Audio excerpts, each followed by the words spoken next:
এয়া মই ভজা পিঠাৰে পকা মিঠৈ বনাবলৈ লৈছোঁ। প্ৰথমে পিঠাগুড়িখিনি অলপ ভাজি ল'লোঁ, চালিলত যিখিনি গোটা ওলাইছিলে মিক্সিত পিচি ল'লোঁ, গ্ৰাইণ্ড কৰি ল'লোঁ। এতিয়া ইয়াত গৰম কেৰাহীখনত এয়া গুড় দিছোঁ।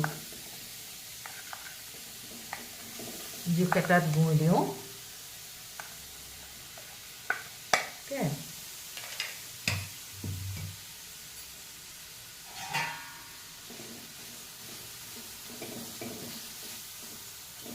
তাৰপিছত অলপ পানী দিব লাগিব। এতিয়া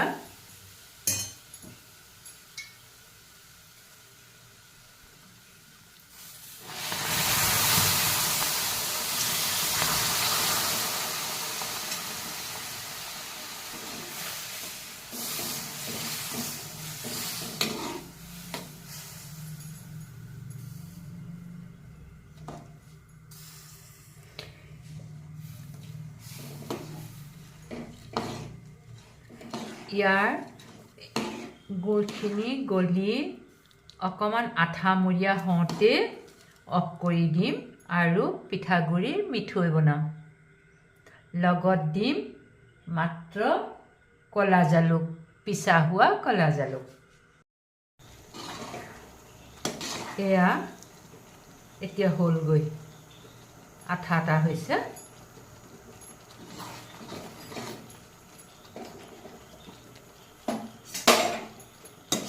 অলপমান কাঢ়ি থওঁচোন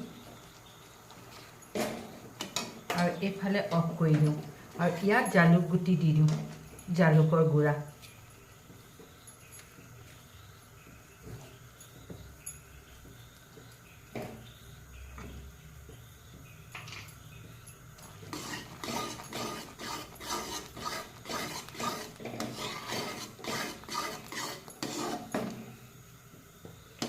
কম হ'ব অৱশ্যে, চাওঁচোন কিমান হয়গৈ।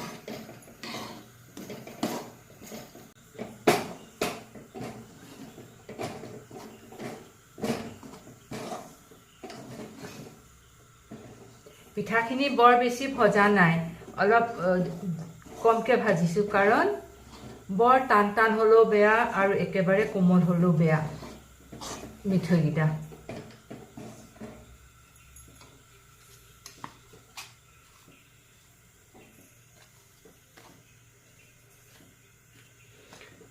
জালুক আৰু অকণমান দিহে দিওঁ, পুৰিলে ভাল টেষ্ট এটা আহে। মিঠৈ বুলিলে জালুক হ'ব লাগে। অ'কে,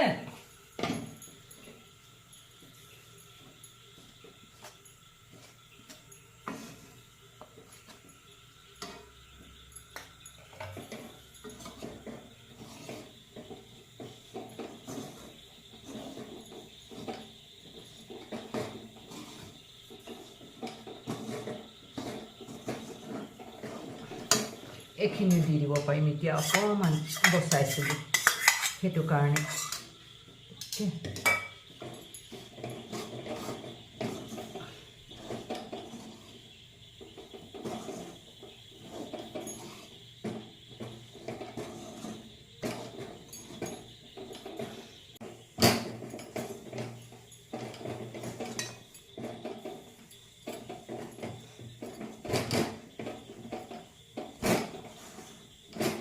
জোখতে হৈছে।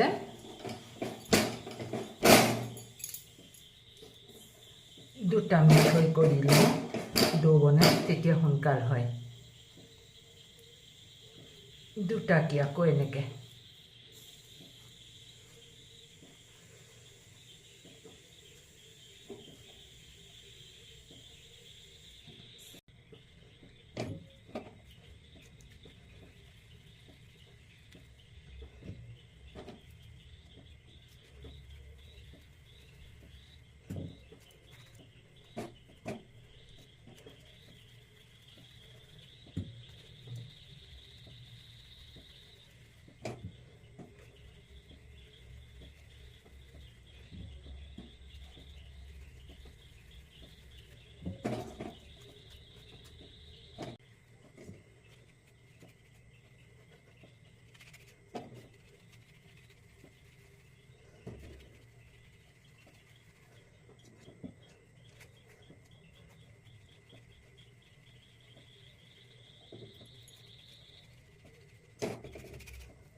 এয়া মোৰ পকা মিঠৈ ৰেডি অলপ ঠাণ্ডা হ'লে ধুনীয়া টান হৈ যাব ভাল লাগিছেনে ওকে বাই আকৌ লগ পাম